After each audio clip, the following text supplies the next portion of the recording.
What's going on, everybody? My name is Julian Miata, and I've got Petty Officer Garcia, Boatswain's Mate, Third Class Garcia, also my friend Mike. He just reported to the unit. Today I'm going to be talking a little bit, or asking him questions about what it's like being a Petty Officer, a BM3, on the, which boat were you at? Coast Guard Cutter Polar Star. Coast Guard Cutter Polar Star. How big is that boat? That's a 399-foot polar icebreaker. Polar icebreaker. So you're mostly up in the North-South Pole? I'm not in the South Pole. Not the South Pole, just the North Pole? Nope, just the South Pole. Just the South Pole. Just the South Pole. Okay. So, yeah, so,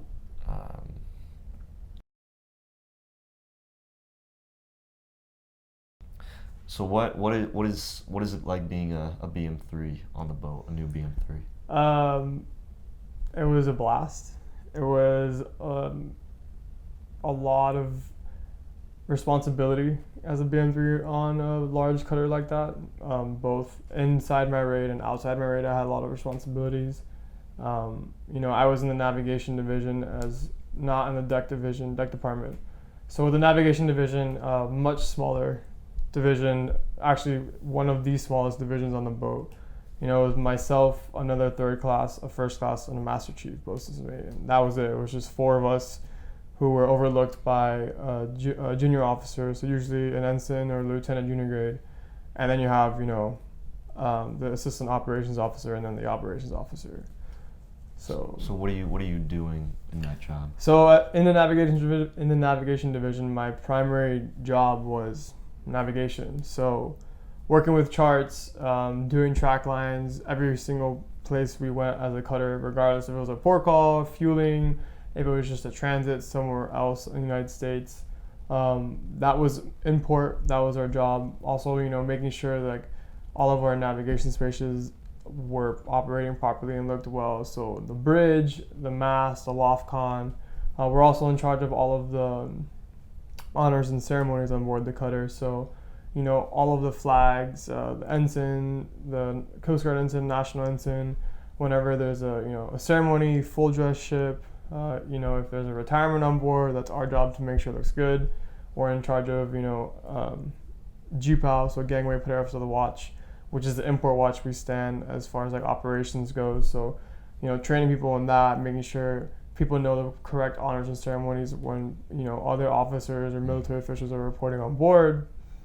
People making pipes, during the day, on watch, and things like that. So those are my responsibilities as the BM3 in that division. And then I took on my own collaterals. I was the morale president on board.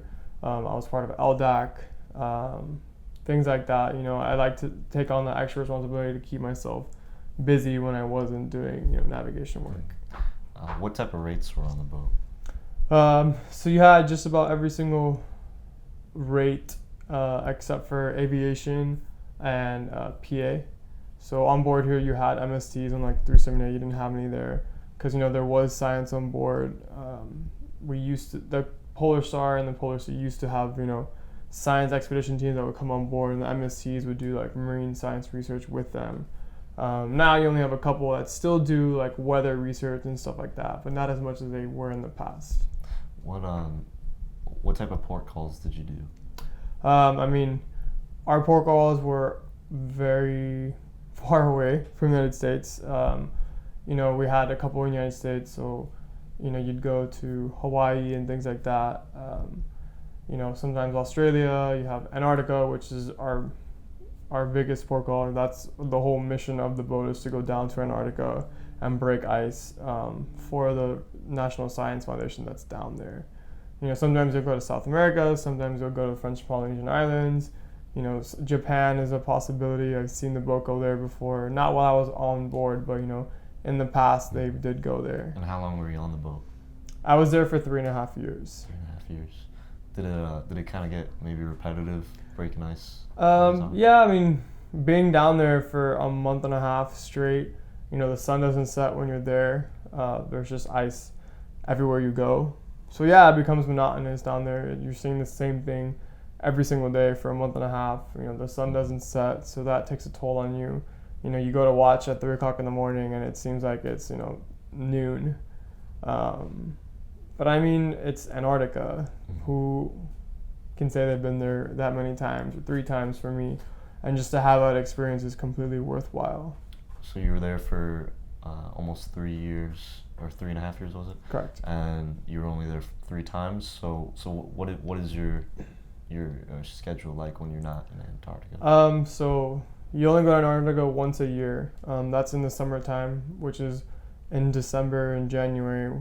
Which is in January. The whole month of January and into halfway of February we're there because we're in the southern hemisphere, so the seasons are switched. That is the entire mission of the Polar Star, is to go down there. Antarctica is at the bottom of the Earth, so you have to give room to transit there. So it takes about a month and a half to get there and a month and a half to get back, depending on how fast you're transiting. If there's no breaking down of the cutter and things like that. When we're not underway, we're underway for 4 to 5 months out of the year. And then when we're not underway, the boat goes into a dry dock every single year just because, the boat is backing and ramming into 15 feet thick ice. So it brings a lot of, wear and tear, not so much on the hull, but onto the engine room and all the machinery that is constantly running when they're down there.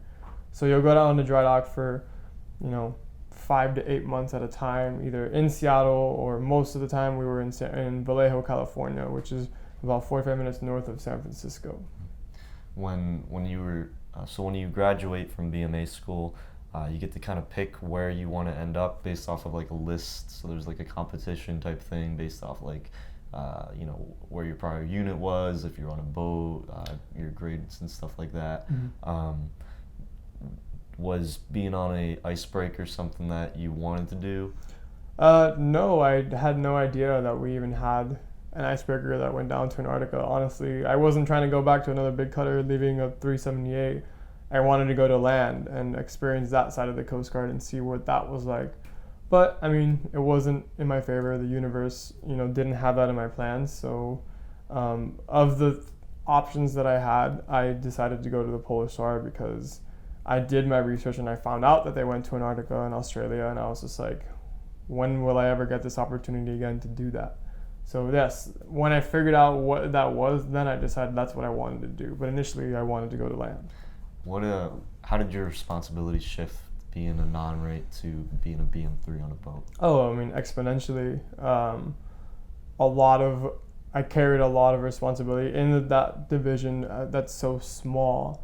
I was doing so much work that was at my pay grade or ranks above my pay grade because, that's a very important job. Like navigation is what we need to get everywhere, electronic navigation, paper charts, although they're dying in the Coast Guard, it's still important to have that.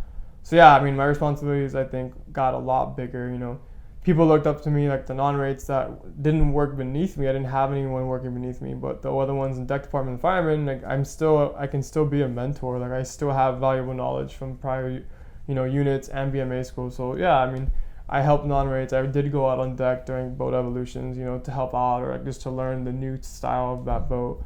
And like I said, I took on my own collaterals. Like being the morale president itself is a very huge responsibility, especially for a third class. You're handling thousands of dollars worth of money.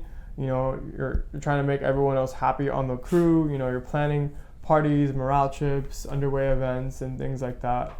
So yeah, my responsibility grew a lot. It was a very big step from being a seaman to a third class petty officer. What do you think is like the hardest part about being a petty officer compared to being a non-rate?